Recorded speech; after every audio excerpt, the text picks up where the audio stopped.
gente. Boa noite a todos e a todas. Sejam todos bem-vindos. No final da palestra vai ter uma apresentação bem legal para fazer as mamães chorais. E as pessoas todas choram, mesmo quando não é mãe. Que não tem coisa mais linda do que ver as crianças cantando. Então não percam essa apresentação final, que vai ser muito linda. Antes de começar, eu queria só fazer um convite, um aviso reforçado, que a gente vai realizar no dia 15 de setembro a corrida Vida Feliz. É uma corrida para todas as pessoas, não é feita para os espíritas apenas, é uma corrida completamente aberta a todo o público. Vai ter inscrições aqui na AME, tem no site também contraorelogio.com.br. Afinal, essa corrida no mês de setembro visa a gente trabalhar a ideia de um mundo feliz, porque é um mês dedicado ao combate à ideia ação suicida. Vai ser no dia 15 de setembro, começa às 7 da manhã. E inscrevendo-se na corrida, à noite, você tem acesso a uma palestra que eu irei fazer no Garden Hotel, no auditório do Centro de Convenções lá, com o tema Jesus é a nossa mais alta esperança. Quem puder divulgar nas redes sociais, entrar no site da AME, pegar o bannerzinho e divulgar, ajuda a gente a construir essas pontes, essa necessidade da gente ter uma vida que a gente possa ver o que tem de melhor nela. Bom, o que falta é vontade. Na verdade, é a partir de uma questão que me incomodou muito e ainda hoje me faz pensar, no Livro dos Espíritos, no capítulo 12, da perfeição moral, quando é feita uma pergunta que diz assim: poderia sempre o homem, pelos seus esforços, vencer as más inclinações? É sempre aquela ideia assim, a gente tem como, a gente tem força para conseguir, a gente pode combater as más tendências e a gente pode sempre vencer. Sempre que a primeira vez que eu li essa pergunta, antes de ver a resposta, eu imaginei que eles diriam: é difícil, é uma luta imensa, mas Jesus está com você, você vai conseguir, você tem apoio espiritual, mas é uma luta imensa. Eu imaginei assim um apoio no sentido de dizer o quanto é difícil, mas a resposta foi bem irritante. Para a pergunta: a gente pode sempre vencer as más inclinações? A resposta foi sim, e frequentemente fazendo muito esforço insignificante. Quando você lê isso, a primeira impressão é que quem respondeu não encarnou uma vez aqui. A primeira impressão sua é: mas como é que está dizendo que é esforço insignificante? Que a gente, para mudar, tem que fazer esforço insignificante? Aí eles dizem assim: o que falta é vontade. E responde ainda no final: quantos entre vós não vos esforçais e não tenhais vontade? Aí a gente fica: poxa, falta vontade? Será que eu não tenho vontade de melhorar? Será que eu não tenho vontade de modificar? Será que coisas que me incomodam, comportamentos, situações, pensamentos, sentimentos, será que eu não tenho vontade de mudar? É interessante porque quando a gente vai para a psicologia, a gente vai perceber que a vontade é colocado como a escala última das emoções, no sentido de planejamento, é quando ela concretiza. Tudo isso antes é quimérico. Tudo que a gente faz antes é quimérico. E Emmanuel tem uma mensagem muito interessante no livro Pensamento e Vida, em que ele faz uma hierarquia. E é interessante como ele constrói isso. Ele diz assim: comparemos a mente humana, espelho vivo da consciência lúcida, a um grande escritório subdividido em diversas seções de serviço. Então, a mente humana teria subdivisões de atividades. Aí possuímos o departamento do desejo, em que operam os propósitos, as aspirações, acalentando o estímulo ao trabalho. Então, propósito, aspirações, desejo. Desejo ele gera um movimento de querer construir, mas ele não concretiza as coisas. Nós desejamos quantas coisas? Eu sei que ninguém aqui deseja ganhar na Mega Sena acumulada, porque vocês são pessoas decentes, não jogaram, né? Nós desejamos, por exemplo, sucesso, nós desejamos aprender uma língua, nós desejamos fazer uma atividade física, perder peso ou ganhar peso, ou qualquer coisa mais simples, a mais complicada, a gente deseja. Se tem uma coisa que o ser humano tem, é desejo. Desejo nos movimenta no sentido de tentar atingir a meta, mas ele não cria a circunstância da ação. Desejo por si só não é suficiente. Desejo está na mesma categoria de diagnóstico para a doença. O diagnóstico de uma doença é uma etapa, mas não é a cura da doença. O diagnóstico é quando eu descrevo as variáveis que estão em jogo para um certo estado patológico físico ou mental. Então, o que está acontecendo para eu estar assim? Então, isso é um diagnóstico. Isso me dá a cura? Não. É preciso que eu faça alguma coisa, e tem que ser uma coisa prática e uma ação, para que o meu diagnóstico não fique paralisado num diagnóstico que vai ficando, a doença vai avançando, e eu possa agir para executar a cura, com a ajuda de medicamento, terapeutas, enfim, ou pessoalmente, mas é preciso um certo movimento. Então, aqui nós temos o departamento do desejo. Depois ele divide um outro departamento que ele chama departamento da inteligência, que teria como objetivo dilatar os patrimônios da evolução e da cultura. Então a gente vai começando a perceber que ele está criando aqui como se fosse uma hierarquia para chegar à vontade. O desejo, ele é muito legal, mas se você não desenvolver capacidade, você não vai sair desse ponto. Então, quando você...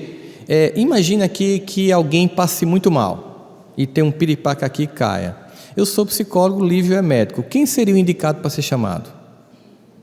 Seria ele. Por mais que eu tivesse desejo, eu não tenho habilidade. Então, o desejo precisa ser acompanhado da inteligência para que eu possa construir objetivamente as habilidades necessárias. A gente pode até dizer hoje, para ficar mais compreensível, aplicativos emocionais que você tem que instalar, habilidades intelectuais, cognitivas, para alcançar o que você deseja. Então aqui eu tenho uma hierarquia. Tenho primeiro um start, um movimento inicial a um desejo. Beleza. Vamos ver o quanto ele é fixo e forte. Esse desejo, você está construindo habilidades que vão proporcionar alcançar essa meta, qualquer que seja ela. Porque muita gente fica só na quimera. Como eu queria, como eu gostaria, Mas esse desejo, como ele não se transforma em habilidades até chegar à vontade de realizar, é muito comum a não realização, porque não houve investimento para adquirir habilidades, que desenvolva-se uma multidão de pessoas frustradas. Frustradas não porque não tenham capacidade, frustradas não porque tenham um karma, frustradas não porque sejam marcadas, frustrada não porque tem um destino ruim, frustrada porque não realizaram, frustradas porque não fizeram o seu próprio esforço, frustrada porque acreditaram que cairia do céu, e não é assim. Existe uma lei, que é uma lei do trabalho, que opera, ou seja, quando você planta, você vai colher. O desejo não é um plantio, é o início de um projeto. Depois vem a habilidade. Eu preciso plantar, mas eu preciso ter conhecimento sobre solo, temperatura, clima, que planta é mais adequada para a região na qual me encontro, que tipo de coisa eu tenho que fazer, assisto o Globo Rural, qualquer coisa que o valha, você tem que ter construção de habilidades até para plantar uma coisa, uma planta no jardim da sua casa, uma roseira que não está pegando, você vai ler alguma coisa a respeito disso. Você vai conversar com a vizinha que as rosas são bonitas, em vez de lamentar que a rosa dela é bonita e querer cortar de noite, você vai aprender com a pessoa como é que faz. E aí você sai daquela condição de sentimento de inferiorização por não realização, porque é uma das coisas que é, por que eu não me sinto feliz comigo hoje, por eu não ser quem eu gostaria de ser, porque você, primeiro, não está investindo nesse objetivo do que você gostaria de ser ou alcançar. Você apenas desejou. Uma das coisas que faz com que você se sinta bem, mesmo não tendo atingido a meta, é saber que você está trabalhando para consegui-la, que Joana vai chamar de resignação dinâmica. Aceita momentaneamente o fato que você não conseguiu, mas nesse exato momento você está trabalhando para conquistar. Então, é uma aceitação em movimento para a conquista, porque senão você fica ou na revolta ou no imobilismo. Então vamos lá, eu tenho que ter o departamento do desejo, o departamento da inteligência, e com a inteligência eu ponho como ter o departamento da imaginação. Na imaginação a gente vai ter aí um outro tipo de sofisticação mental, que ele vai chamar de amealhando as riquezas do ideal e da sensibilidade. Na imaginação, por exemplo, a gente consegue suportar momentos ruins. A gente pode, por exemplo, no momento que a vida não está tão agradável, a gente pode ir para ficção, a gente pode estar criando certos esquemas de alívios. Por exemplo, quando você passa por um momento muito ruim, de repente você é super criticado, humilhado, você perdeu alguma coisa, você não conquistou o que você queria, comumente, até para suportar isso, a gente pode passar horas vendo episódios de série predileta. que é uma forma de, pelo menos aqui, tudo tá controlado. Eu sei quem são os personagens que eu gostaria de ser, essas vidas redondas. Você vê coisas legais, depois você sai dali, entra na internet, vai pesquisar sobre os personagens, onde foi gravado aquilo ali. Nesse momento, essa imaginação, inicialmente, ela até alivia, mas depois ela gera sentimento de fuga e você não volta para a meta, e você não faz realização nenhuma. Mas ainda tem a questão da sensibilidade, porque a imaginação é o que cria a chamada abstração artística. Aquilo que a gente consegue ver e as pessoas que conseguem imaginar aquilo e transformar em algo que nos excita a sensibilidade. A música, a pintura, a arte de um modo geral, a literatura, tudo que a gente tem como algo que tira, digamos assim, a dureza do cotidiano. A gente escuta música para tirar a dureza do cotidiano. A gente às vezes está vendo coisa na internet para tirar a dureza do cotidiano. Só que a gente tem que entender que a gente não pode se paralisar nesse esquema. Ele pode ter uma função temporária, diferentemente da arte, que é a sublimação de sentimentos e desejos em uma coisa muito concreta e bonita. E aí ele continua. Temos também o departamento da memória, e aí ele teria como objetivo arquivando as súmulas das experiências e outros ainda que definem investimento da alma.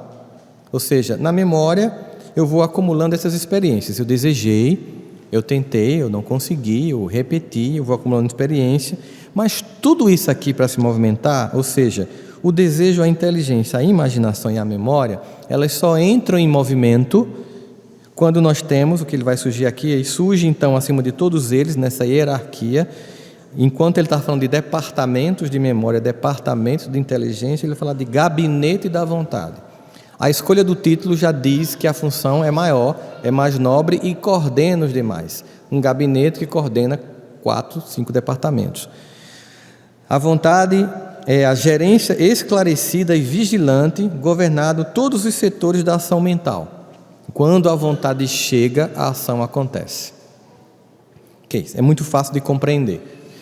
Joana vai dizer uma outra coisa para a gente sobre a vontade. Num livro que ela chama aqui Triunfo Pessoal, no capítulo 2, existe um texto chamado Vontade, a vontade, e ela diz assim: a vontade é, portanto, o motor que impulsiona os sentimentos e as aspirações humanas para a conquista do infinito.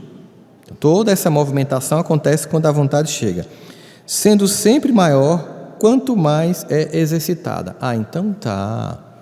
Então aqui eu começo a entender o seguinte: às vezes eu tenho uma vontadezinha, só que essa vontadezinha ela não consegue continuar porque eu não repito o processo. Tem pesquisas que mostram que mudança de atitude, quando você consegue passar 20 dias com a nova atitude, ela cria um novo condicionamento de comportamento. Então, 20 dias fazendo uma coisa que você tem vontade, mas, por exemplo, que é desagradável para você, mas você sabe que é importante. Caminhar para melhorar seu sistema imunológico, para melhorar a sua circulação, combater diabetes e tantas outras coisas. Caminhar meia hora por dia. Aí você amanhece um dia frio em Campina Grande. Um dia frio em Campina Grande, você quer ficar em casa. A sua maior vontade é de ficar debaixo do cobertor, do edredom. Essa vontade é maior do que a vontade de cuidar de si. Para que você consiga mudar, você tem que, mesmo desagradável sendo o primeiro movimento, você fazer. Eu preciso então entender que para a vontade se movimentar, eu não posso contar apenas com esquemas de prazer. Os esquemas de prazer vão me gerar aquilo que na música do Roberto Carlos diz assim: porque tudo que eu gosto é ilegal ou imoral ou engorda. Dá prazer, mas tem um preço a pagar. Então eu preciso que essa pequena vontadezinha, eu tenho uma vontadezinha, mas ela tem que ser exercitada. Exercitar a vontade, para quem trabalha aqui com educação e sabe de curva de aprendizagem, sabe que a curva de aprendizagem de qualquer fenômeno que a gente vá adquirir, qualquer tipo de conhecimento ou ação, ela precisa de um processo de repetição contínuo, para que crie memória, a memória crie conduta, comportamento e a vontade movimentando tudo isso para que as coisas aconteçam. Então, geralmente, nós temos dificuldade por causa dessa movimentação da pequena vontade que cede diante de uma vontade maior contrária. Eu precisaria identificar na minha vida que vontades muito fortes eu tenho que impedem a realização de outras mudanças pessoais. Então, quanta coisa que eu faço porque me dá prazer, mas eu não movimento porque aquilo ali tem um valor de vontade maior do que a mudança. Por exemplo, acordar cedo para caminhar. Esse é o único horário que você tem, com ou sem frio. Criar um comportamento que chega naqueles 20 dias, passando um mês, você tem necessidade de acordar, você sente falta de não fazer e você tem prazer no processo. Só que o movimento inercial é que pega muita gente. E Joana continua. É preciso então que eu tenha que exercitar a vontade. E ela vai dizer, inexpressiva nos primeiros tentames, ou seja, no início ela não demonstra muita força. Vai, aí um dia não vai, outro dia vai. As pessoas geralmente fazem uma coisa 3 dias, aí no quarto não conseguem, aí dizem, está vendo? Eu não consigo. Aí desistem. E não fazem no dia seguinte. Mas eu faltei um dia. E aí é que entra o fenômeno da procrastinação. A gente adia, né? Por exemplo, quando você fazer uma coisa que você não gosta, mas você tem que fazer, você tem que ter o exercício da vontade, você faz tudo para procrastinar. Por exemplo, quando eu vou estudar, eu arrumo o escritório, eu passo aqueles lustramóveis para deixar cheiroso, eu boto um desodorizador de ar, eu boto uma música. Quando vê, eu gastei 3 horas fazendo isso e vou dormir. Porque eu não quero estudar, na verdade. Eu quero fazer qualquer coisa menos estudar. Eu posso passar 8 horas vendo um vídeo, mas eu não consigo sentar. Então, chega um momento que você assim, peraí, isso aqui que eu estou fazendo é tudo para me enganar. Eu estou tentando criar um ambiente, achando que é um ambiente, quando na verdade só tem uma coisa para fazer. Senta e lê. Não tem outro recurso. Então, esse movimento de identificar as minhas fugas, essa procrastinação, para voltar para aquilo que eu tenho que fazer e entender que procrastinação é uma característica de todos nós. Quem paga imposto de renda sabe, quem estuda para a prova sabe, a maior parte dos seres humanos adia. Procrastinar é adiar, ininterruptamente uma coisa para não conseguir. Ela vai dizendo então que ela é inexpressiva no primeiro momento, mas logo se transforma no comando das possibilidades que se dilatam, enriquecendo o ser com os valores imperecíveis da sua evolução. Ou seja, quando essa vontade se transforma numa possibilidade de mudança, você começa o processo evolutivo. Significa dizer que a não vontade é o estacionamento evolutivo. Em qualquer área que você vai fazer, o que você imaginar. E a gente sabe o que acontece com coisas paradas.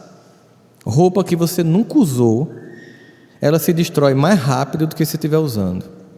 A água para, tudo que para, apodrece, enferruja, perde valor, perde sentido, é considerado um desperdício diante das leis de Deus. Aí a gente fica pensando, desperdício, sim, de tudo que você não construiu, podendo ter construído. Agora, beleza, entendi aqui essa hierarquia, entendi que a vontade é o gabinete que gerencia esses departamentos, eu entendi que ela começa frágil e depois ela vai ganhar uma força. Agora, o que é que impede da coisa fluir? Então, alguns elementos que podem nos ajudar a entender como esse projeto de gerar vontade para a mudança precisa ser compreendido para que a gente possa conseguir construir isso aqui. Então, motivos que impedem a mudança. Nós tentamos comer um elefante inteiro. Essa frase é para ficar memorizada. É o seguinte, quero fazer uma mudança, tipo, eu não gosto de estudar, então eu vou agora lá num atacadão de coisas, eu comprar caderno, lápis, estojo, eu vou comprar um abajur, uma cadeira ergométrica, porque amanhã eu vou acordar, tomar café, vou sentar 8 da manhã, só paro para o almoço, depois eu vou de 2 às 6. Ou seja, se programou para o fracasso, porque você quer resolver tudo de uma vez, mas é porque faz 40 anos que eu me prometi. Não importa, pode ser 80. Para começar, você viu o que Joana falou, primeiro começa incipiente, depois vai ganhando musculatura. Então, eu preciso fazer uma negociação comigo. Primeiro eu não vou resolver a coisa toda, eu tenho que discernir. Beleza, sabe uma das coisas que mais tem dificuldade as nossas transformações pessoais, hoje em dia tem estudos sobre isso, é que nós vivemos uma sociedade do excesso. Excesso de tudo, excesso de coisa, de consumo, excesso de gente, excesso de preocupação. Você já imaginou que antigamente, quando a gente chegava em casa, passava o dia trabalhando. Quando a gente chegava em casa, nós só tínhamos que dar atenção às pessoas de casa. Hoje em dia você chega em casa com 15 amigos no WhatsApp, falando com você.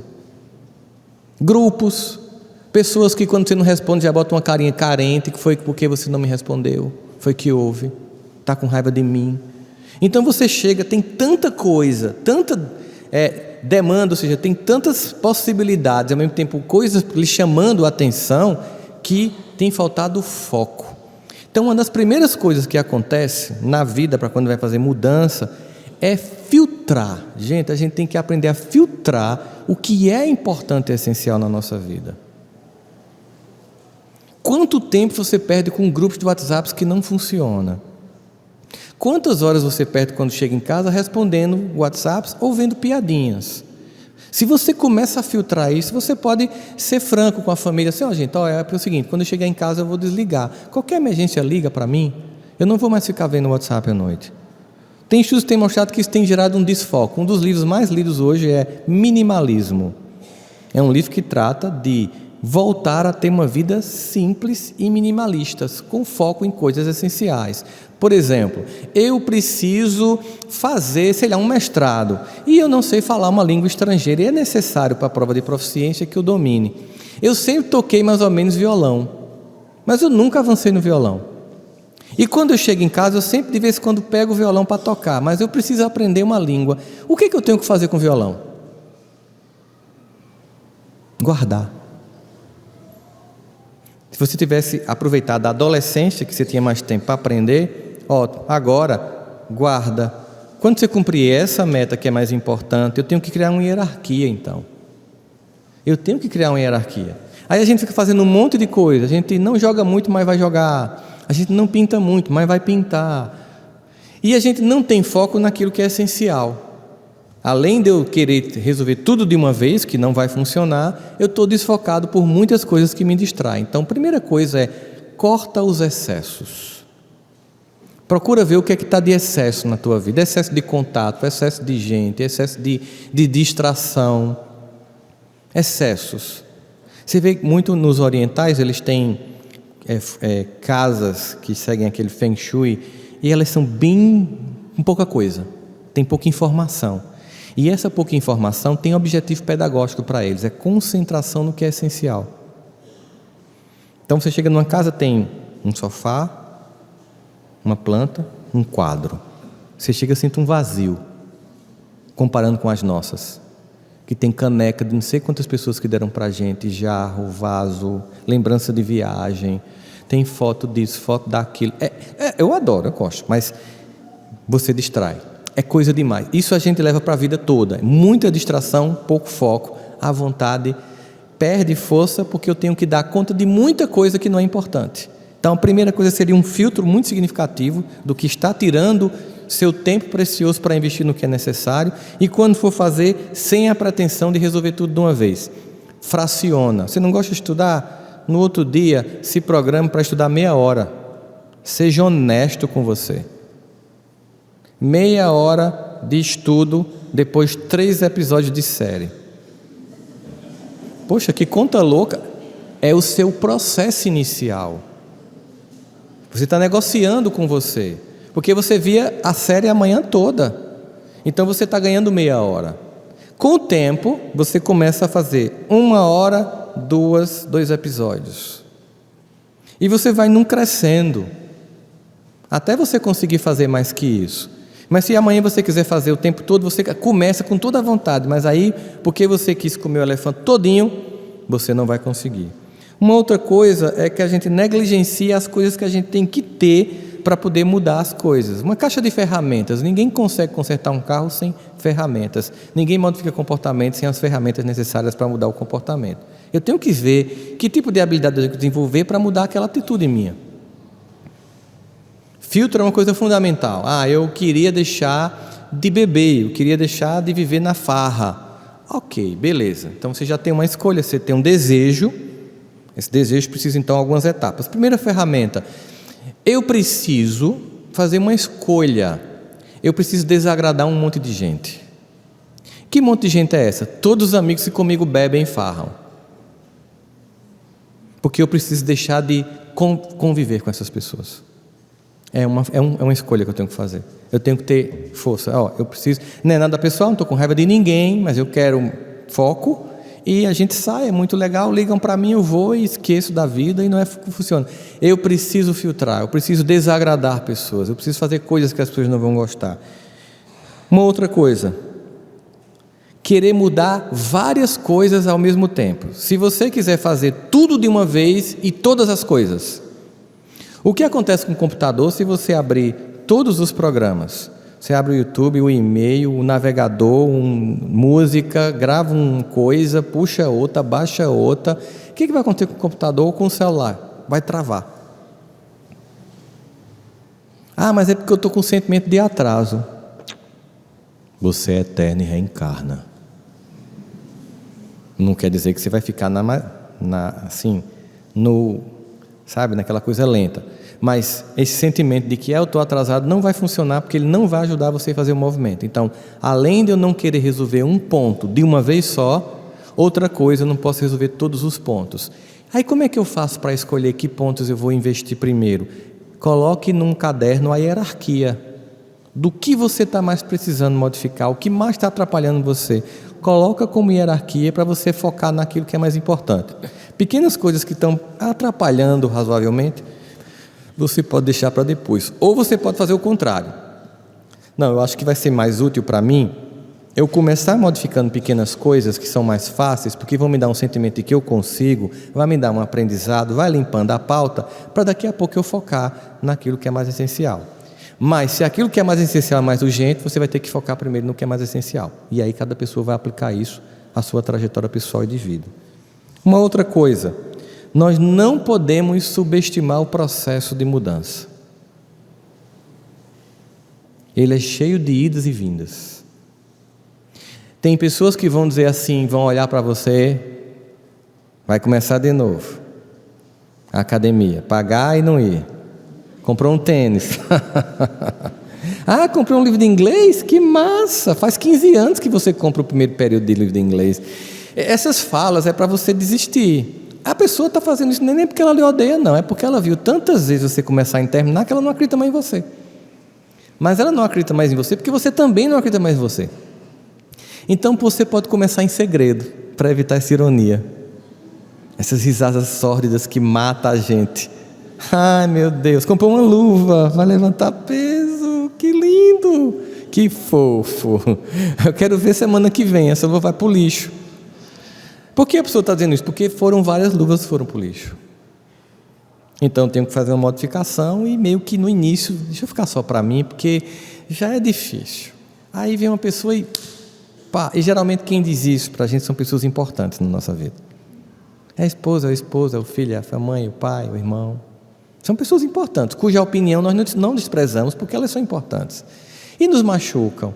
Então, eu preciso não subestimar. A mudança sustentada ela não acontece sem que você realmente faça algo disciplinado. Por que eles dizem assim?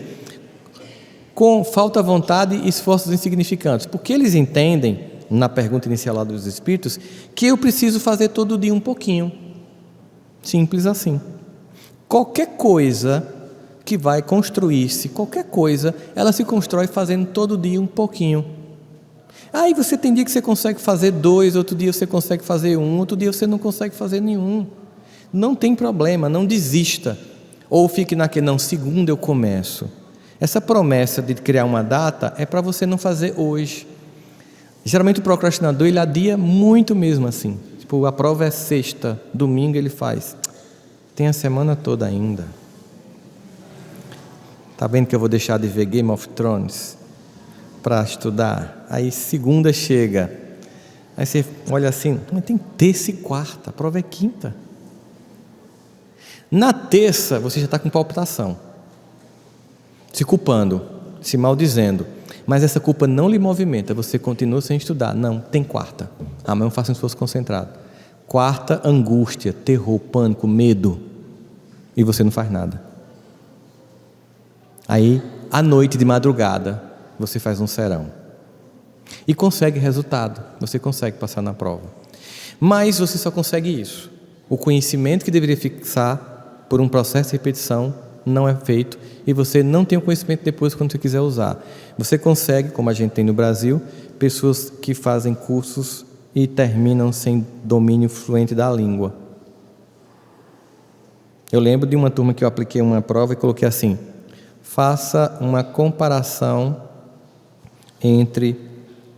Qual foi o termo que eu usei? Foi um termo tão assim, parecia tão óbvio para mim. Era os pontos discordantes, é uma palavra muito simples, né? Discordantes entre a teoria de Jung e de Freud. 25% dos alunos colocaram assim, começaram a responder, eles discordam nesses pontos, tanto que concordam nisso e nisso e nisso. Ou seja, eles entendiam discordar como concordar. Eu comecei a fazer uma prova com legenda de tradução de língua, assim. Quando eu botava uma palavra tipo obscuro, aí eu botava. Aí depois eu comecei a perguntar às pessoas e percebi que, de fato, como as pessoas não fazem um esforço, nem aprendem mesmo para fixar, termos que para alguns de nós pode ser comum, muita gente não conhece. Uma vez eu fui perguntar a várias pessoas durante uma semana de viagens, onde eu chegava, de Uber, taxista, pessoas no avião, tal, o que a pessoa entendia sobre refugiado. Ninguém sabia o que era refugiado, das pessoas que eu perguntei, porque a gente vive numa bolha dos nossos amigos e acha que todo mundo pensa como a gente. Ninguém sabia o que era refugiado. Só uma pessoa disse: não, eu sei o que é. Diga, uma pessoa salvou. Tem um vizinho meu que está fugindo da polícia, é um refugiado. Então, como o conhecimento não é repetido, não fixa, você não entende. Então, precisa esse esforço maior. Uma coisa fundamental: nós esquecemos que o fracasso ensina. Muita gente não começa preocupado com a opinião dos outros. Mas eu vou falar disso de forma mais fixa aqui, vou dar uma acelerada para não terminar. Então, tudo o que acontece, inclusive as tentativas fracassadas, elas são essenciais para o sucesso. Nada se conquista sem você primeiro perder ou errar. Agora, a visão da gente é tosca, tipo, é razoável encarar que uma criança que está tentando aprender a andar, quando cai, ela está pecando? É isso que a gente acha de uma criança que está aprendendo a andar? Ela cai, ela está pecando porque está aprendendo a andar? A gente acha isso de uma criança? Quando uma criança está aprendendo a ler e gagueja, ela está pecando? Ou ela está num processo? Então, quais são as coisas que a gente está vendo como punição e não como processo? Aí temos aqui a falta do comprometimento, mas eu quero fixar aqui em algumas crenças que podem inibir a tomada de atitude, que são limites que nós criamos a partir de coisas que aconteceram, ou pressões que vêm externamente ou internamente da gente. Coisas que fazem com que eu não tome atitudes de mudar e desenvolva vontade. Experiências anteriores. Por exemplo, tive um período de relacionamento, foi muito frustrante e generalizei a crença de que todos os relacionamentos que eu vou ter vão ser frustrantes. Ou eu tive 15 relacionamentos frustrantes e acho que as outras 7 bilhões de pessoas vão me frustrar. E a gente não lembra que a gente até encontrar uma pessoa que goste da gente, vai encontrar muita gente que maltrate. Isso é para todo mundo. Gente que não valoriza, você também não vai valorizar algumas pessoas, e não é pessoal, não gosto de você, não quero ficar com você. Tem coisa pior do que você estar afim de alguém, depois de um esforço descomunal, ter coragem de pedir para namorar, ou dizer que gosta, ou que ama a pessoa, e a primeira frase que a pessoa diz assim: você é uma pessoa muito legal. Cara, já acabou. Agora, a coragem de ter feito isso é que é massa. Mesmo sabendo do risco de levar um fora, é o que caracteriza quem vence. Porque o orgulhoso não vai. O orgulhoso não tenta. O orgulhoso desiste porque não quer se comprometer com derrotas para alcançar vitórias. E orgulho e egoísmo, grandes defeitos da humanidade, não movimentam nem o coletivo, nem o individual. Geralmente é orgulho. Então, as experiências do passado não predizem todas as experiências do futuro. Eu preciso tentar até conseguir. É a regra do jogo. Qualquer coisa que seja, um concurso, mudança pessoal, qualquer coisa que queira movimentar, eu preciso tentar até conseguir. Outra coisa que a gente tem muito comum, que são os nossos medos. Medos que foram criados em você ou que você alimenta e que impedem que você faça um movimento que assim que você vem, não, mas pode dar errado. E se? Aí o e se é uma lista interminável de elucubrações mentais da impossibilidade e você não tem um gesto. Quantas pessoas perderam oportunidades maravilhosas porque ficaram, e se não der certo? E se a pessoa não me aceitar? E se ela não aceitar o pedido de perdão? E se ela não quiser que eu a visite porque está doente? E se for constrangedor ir para o velório de uma pessoa que eu estava com dificuldade de convivência? E se... E você não vive. Não vive, não vive, não vive. Outro evento é o chamado ciclo social. Eu citei um exemplo disso com relação aos amigos que bebem. É quando você está cercado de um monte de gente que tem uma vida limitada e que prega para você que a vida é só aquilo, e você não consegue sair porque você tem medo de não ser mais aceito. De repente você faz parte de uma família que todo mundo não estuda e você resolve estudar, mas inconscientemente parece uma traição. Como eu posso dar certo? Como eu posso me informar se ninguém na minha família conseguiu isso? É uma traição, você se sabota. Como eu posso ser feliz se todo mundo que eu conheço está infeliz? Você não acredita que pode, você se sabota. Você não se movimenta porque você não quer ser diferente. Pessoas que falam mal dos outros, elas juntam-se com pessoas que falam mal dos outros. Se ela resolver para falar mal dos outros, vão falar mal dela, aquele grupo. Aí com medo disso e dessa pressão, a pessoa continua lá, mesmo sabendo, isso não tem mais sentido para mim. Está me adoecendo. Mas são minhas amigas, são meus amigos, e agora? E se eu deixar? Na repartição que eu trabalho, todo mundo mete o pau em todo mundo, e se eu deixar de meter o pau em todo mundo, vou meter o pau em mim. Medo, pressão social, e a vontade não vem para movimentar a mudança. Temos religião mal interpretada, com conceitos muito mais moralistas do que moral transcendente, criam a partir de pressão de grupo que você tem que ter tais comportamentos, vestir tal jeito, se movimentar de tal forma e para tais ambientes, e vão criando em você limitações. Imagine essa escala acontecendo tudo.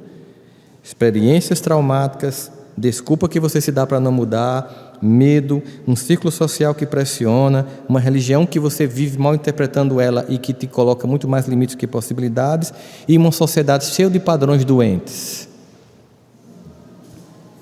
Você fica parado a encarnação todinha. Só tem uma coisa para ser feita: ir para a luta. Só tem uma forma de conseguir: dar a cara para bater, ter coragem de errar, ser criticado, ter coragem de fazer o que as pessoas não querem fazer e falar mal de você, e você continuar fazendo consciente de que é o que é certo mesmo. Não prestar tanta atenção às pessoas que não estão com você lá. Tem um trecho aqui, com ele eu vou terminar, que é um discurso feito por Theodore Roosevelt em 23 de abril de 1910. É interessante porque ele fez esse discurso em Paris, mas ele ficou tão famoso que ele foi publicado como um livro. Eu acredito que é uma das primeiras coisas que viralizou. Não tinha o conceito na época, mas começou a ser lido no mundo inteiro, e é inspirador, porque ele fala uma coisa muito importante sobre essa movimentação que tem que ser feita e o que pode impedir se fazer. Ele diz assim: não é o crítico que importa, nem aquele que aponta onde foi que o homem tropeçou, ou como o autor de uma façanha poderia ter feito melhor. O crédito pertence ao homem que está por inteiro na arena da vida, sujo, rosto manchado de poeira e suor, que luta bravamente, que erra, que decepciona, porque não há esforço sem erro e decepções. Não há. Ele continua: mas que na verdade se empenha em seus efeitos e enfeitos, que conhece o entusiasmo das grandes paixões, que se entrega à causa digna, mas, na melhor das hipóteses, conheceu no final o triunfo da grande conquista, e que na pior, se fracassar, ao menos fracassou ousando grandemente. Ele vai dizer o seguinte: que tem dois tipos de pessoas: as que estão na arena da vida tentando modificar-se, construir-se como um ser humano melhor e construir um mundo melhor, e a galera da arquibancada, que só aponta, critica, não se movimenta, mas consegue dizer tudo que você não faz bem feito. Se você estiver olhando para a arquibancada, você desiste da luta. Você vai virar um deles para ficar fazendo assim ou assim. Se você entender que a luta inclui fracasso, levantar, sacudir, levantar a poeira e dar a volta por cima, errar, aprender, se decepcionar consigo, se decepcionar com os outros, aprender a perdoar, se suportar, viver a experiência humana, sair da zona de conforto mortífera do imobilismo, entender que o projeto de evolução conta com vontade individual que se coletiviza, nada do que a gente sonha como pessoa e como sociedade vai acontecer. Portanto, não escute as pessoas que não estão lutando o que você está lutando. Elas não têm moral nenhuma para opinar sobre sua luta. Elas não entendem o que você está fazendo. Elas não sabem o que você está passando. Pare de escutar pessoas que confortavelmente só fazem criticar. Divaldo uma vez contou que ele vivia recebendo pessoas na Mansão do Caminho, um projeto social gigantesco, quem já foi na Bahia sabe disso, enorme, quase um bairro, cheio de atividades, e sempre chegava a pessoa lá para dizer o que estava faltando. Imagine como é irritante você fazer uma coisa gigantesca e uma pessoa visitar e dizer, está faltando isso. Aí ele resolveu fazer o seguinte: eu sei que se você diagnosticou que está faltando isso é porque você vai fazer, porque eu já estou fazendo o resto, então você vai fazer isso aí. Isso é igual, né? Dia das Mães, mamãe doente, é um clássico, né? Quantos cuidam? Quantos dão desculpa e não fazem nada? Aí começa a briga entre irmãos. Um assume, os outros se omitem. E a mãe lá doente, ou o pai, enfim, ainda tendo que gerenciar um conflito de adultos que, em vez de estar retribuindo em gratidão tudo que recebeu, estão fugindo do dever. Mas para terminar, eu queria desejar para as mães um feliz Dia das Mães, lembrando o seguinte: se parabenize pelo que você faz. Não existe mãe perfeita. Você é a mãe possível, e isso por si só é um gesto de heroísmo. Portanto, agradeça tudo que você faz, porque é o que você pode, com os recursos que você tem. Certamente, quando você foi para essa tarefa, seja com um casamento ou sem, ou sozinha, você nem imaginou os desafios que enfrentaria, e tem enfrentado desafios imensos, e tem continuado e persistido. Você está na arena. Parabéns pela guerra. Olhe para você com sentimento de amor. Se orgulhe de quem você é. Acredite, muitas vezes nós filhos não dizemos o quanto amamos, ou o quanto vocês são importantes, ou o quanto vocês fazem falta, mas vocês são amadas, são importantes e fazem falta. Portanto, não ache que amanhã é motivo de não comemorar. E se você tem uma mãe que não está presente porque está viajando ou porque está no plano espiritual, não fique triste, porque cada DNA seu tem o DNA dela. Porque cada pensamento seu foi construído pela educação que você recebeu. Porque cada coisa que você faz é inspirado no comportamento dessa mulher. Portanto, amanhã, com a mamãe perto para dar um cheiro no cangote, ou distante, merecendo prece e gratidão, para todos nós, que seja um feliz Dia das Mães. Muito obrigado a todos.